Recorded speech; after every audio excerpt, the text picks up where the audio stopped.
Yesterday, I was talking about Hillary Clinton trying to out-socialize the socialist Bernie Sanders. I ended up putting that up as a YouTube video. Now, generally, YouTube videos, I've got a few that have, done pretty well. They get into the triple digits. I think a lot of our people who listen to this program in the morning don't have a lot of time to go back and do a rewind. And yet, I see some occasionally. I did a video, put up a video. It was me discussing Louis Farrakhan and some of his threats to wipe out white America a few weeks ago. And that got a lot of heat. A lot of people apparently sat down and watched that. And then had another video that was very similar because it got picked up by the Southern Poverty Law Center, which is a joke in itself. And that got a lot of hits too as well because of that. The other day, I got a message from a running back from the Tampa Bay Buccaneers fuming about something I said in one of my videos. So I guess they're getting some reach. You just never know where they're going to end up.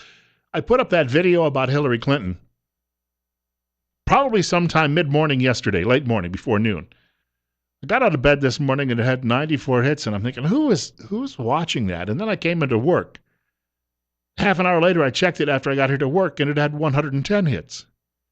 So obviously, people out there agree with that, or at least they're forwarding it to friends to try to make a point.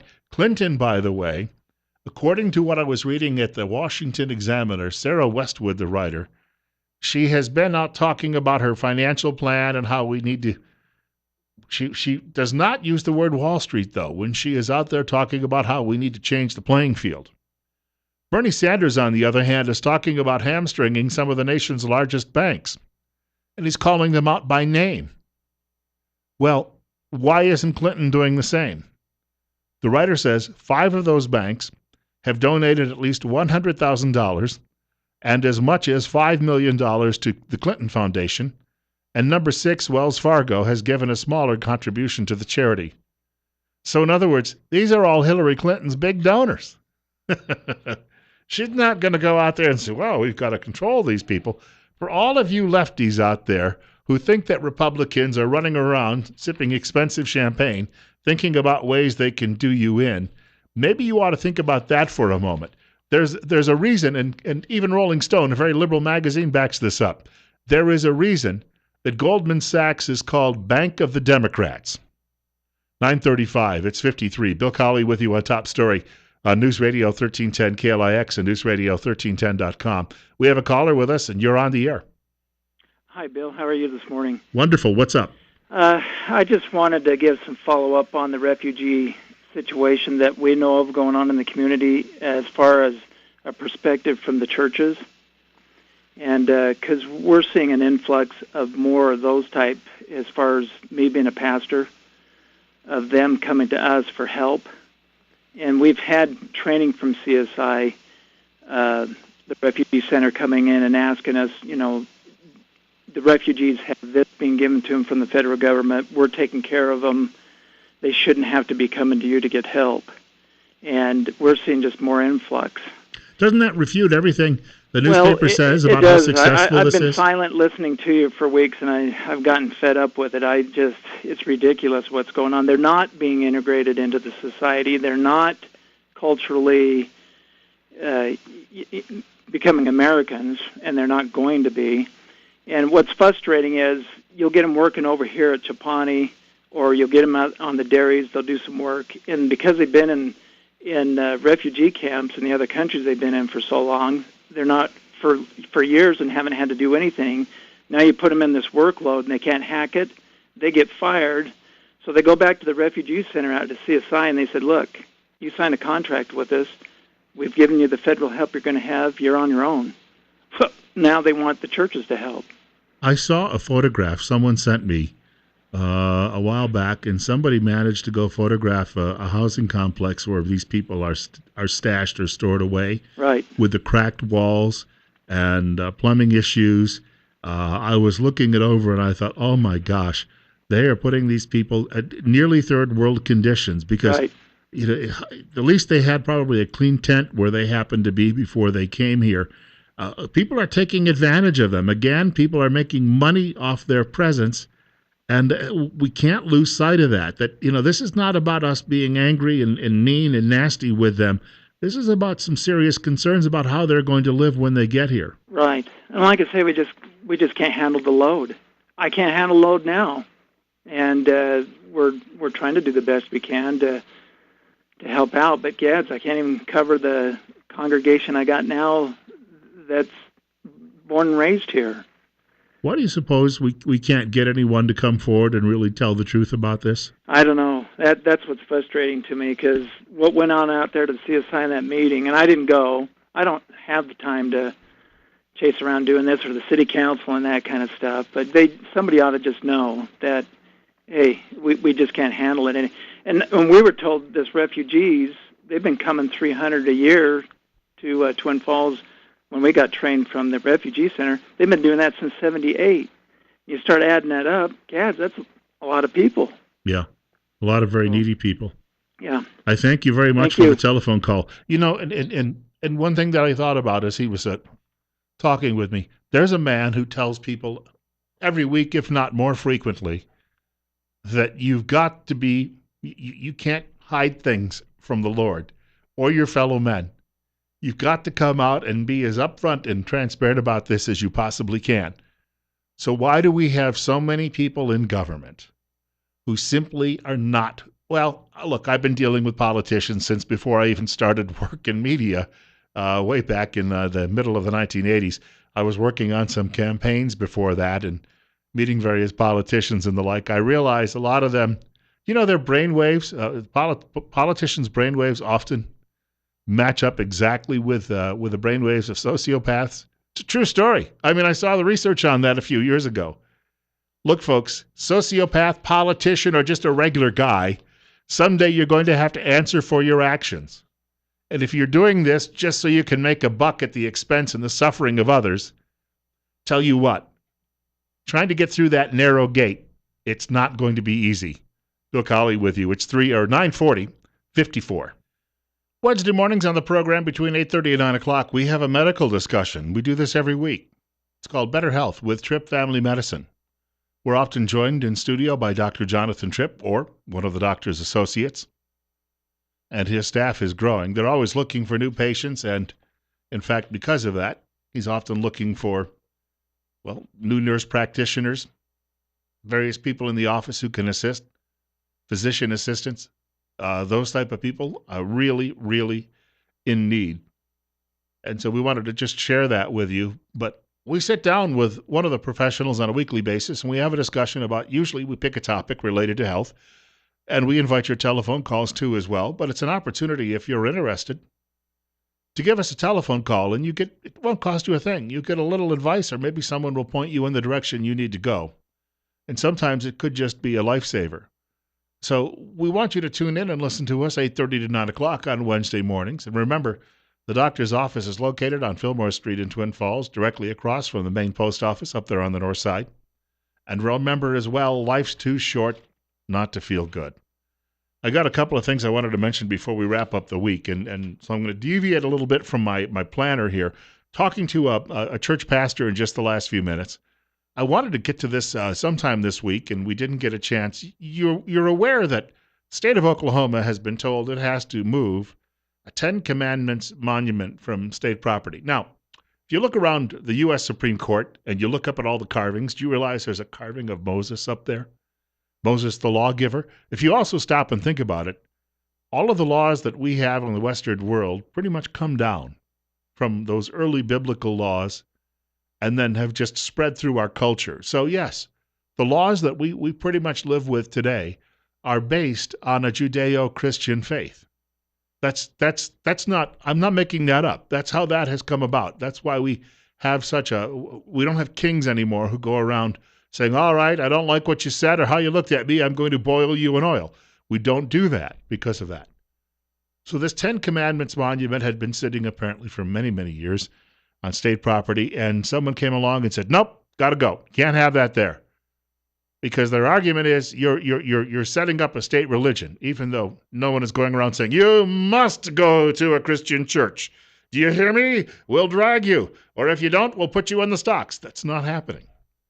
The governor of Oklahoma, Mary Fallin, is talking about this, and she wants to have a change in the state's constitution that would allow the monument. Now, in the early days of this republic, even though the federal government did not have an established religion, states did not have to worry about that. States could have an established religion. Now, many of them ended up changing their own constitutions over the years, and that's why we don't see that. This is a comment from Mary Fallon, but also following her, you're going to hear from the representative in Oklahoma of the Anti-Christian Licentious Union, better known as the ACLU. And contrast their comments, if you will, for a moment. We're going to let the people of Oklahoma decide this issue. They don't have the most basic attributes of their history right here, and they seem to not care that they don't have them right. What basic attributes of history? That most of the people who settled Oklahoma were Christians? Likely true. They weren't coming here practicing the Baha'i faith, or they weren't animists, or they weren't practicing Islam, they weren't practicing Buddhism. Yes, they were generally Christians that came to Oklahoma. When did the American Christian or Anti-Christian Licentious Union, known as the ACLU, stop defending people's rights and instead attacking people? Because I bring this up. Who is hurt by seeing that monument as they go by? Oh, it made me fall over and I had a grand mal seizure and it challenges my atheism and I drooled all over myself. That might have something else to do with perhaps your makeup versus seeing that monument. Or perhaps because there's some sort of demon within you, when you see a monument like that, it frightens that demon to no end. It's 9:47. Bill Colley with you on Top Story on News Radio 1310 KLIX and newsradio1310.com. You remember that story about the cross in the desert? It was on federal land, and people said it's got to come down. And it was put up there to honor American veterans. And yet you had all of these people the same argument. No, I drive by and I start throwing up and vomiting and I can't drive when I see it because somebody somewhere is believing in God and they shouldn't. Got about a minute before Mike Gallagher. You're on the air on Top Story. Yeah, good morning, Bill. Morning. Yeah, hey, listen, I just got to make a comment regarding the Times News on Wednesday about the troubling male Muslims on alert. Did you hear about that? You know, my first thought about that was, why do we have to have an investigation of somebody getting junk mail? Yeah, exactly. And, you know, as far as it goes, it's putting them out there now as they're the victims here. So whereas they're looking now, they're categorizing the Bosnian refugees in there too, that are of the Muslim faith, which and I'm a Christian, and we know and we realize that. But the news media, the Times News, is Titona Dunlap. This part is when she talked about Pastor Sharam Hadian. I've been to 3 of his seminars, and when he opens up, the first thing he says is, "We love the Muslims. It's Islam," and that point needs to be stressed, I think. And the Times News just continually pushing this hate. What is going to happen? A friend of mine raised the question the other day. When, of course, first of all, the Bosnians, they're technically Muslims, but I wouldn't say they're at all like some of the folks from other parts of the world. They're quite a bit more westernized. But what is going to happen when the first Mormon missionaries start showing up at their doors? Because Mormons are commanded to go out and do this work. Or how about the Jehovah Witnesses? What's going to happen? Are we going to be told that they can no longer do that because it might offend these people? And you know what? That's exactly where it's leaning to in this nation. You know, I mean, look at like you said before, I've heard you, as we look at this president of when he gets on his soapbox, what he's saying. And also it brought forth in the people that still bring up the topic of a Muslim president. Well, if they look into the law of what Muslims believe and what Islam teaches, is if your father is Muslim, you are automatically Muslim, and that's just their law. So it's not that difficult to find out. Hey, I thank you much for the telephone call. Yeah, somebody at the newspaper ought to go do some research. Oh, but that might require a little extra time, and you can't hang around downtown chewing on a salad somewhere with a long lunch. Gallagher is coming up in a moment. Mike Gallagher, not the comedian, although the comedian would be quite funny too as well, and maybe even serious. Mike Gallagher brought to you exclusively by the financial advisors at Waddell & Reed in Twin Falls. Telephone number 736-6563. As Gallagher was mentioning that, I was thinking about the mayor of Jerusalem, who's pretty much said, we discussed that a few minutes ago, pretty much said the same thing. It's 9:54. Bill Colley with you, wrapping up this week. Our top story on News Radio 1310 KLIX and newsradio1310.com. 54 on our way to a temperature probably 84 today, so we still have a considerable warm-up ahead of us. God willing, if the creek don't rise, they allow me to do this all over again on Monday morning. I never take anything for granted, if you will. I mean, I always try to keep in mind that by the grace of God, I'm doing this, and things can change rapidly in life, and sometimes they do when you get thrown a curveball. So I always like to mention that before the end of a program, if I have the opportunity. We have a caller with us. I think we've got a caller. It might be one of those beep, beep, beeps. Aha, I knew it was. Sometimes the phone does a rollover on me. You're up next, and you're on the air on Top Story on News Radio 1310, KLIX. Well, thanks. I really love Mike Gallagher in the morning, but when you repeat his radio show from yesterday to today, is that so we get the same message? Or can I tell you something? That feeds down from the network. So if Mike Gallagher has the day off, they will refeed an earlier version. I got nothing to do with it. Oh, bummer. I was going to blame you. Come on. Well, that's how it works. I do a radio show. The technical stuff is beyond me. I appreciate that one. Hey, thank you much for the telephone call. We have another caller joining us. You're up on the air with Bill Colley on Top Story on News Radio 1310 KLIX and newsradio1310.com. Good morning. Morning.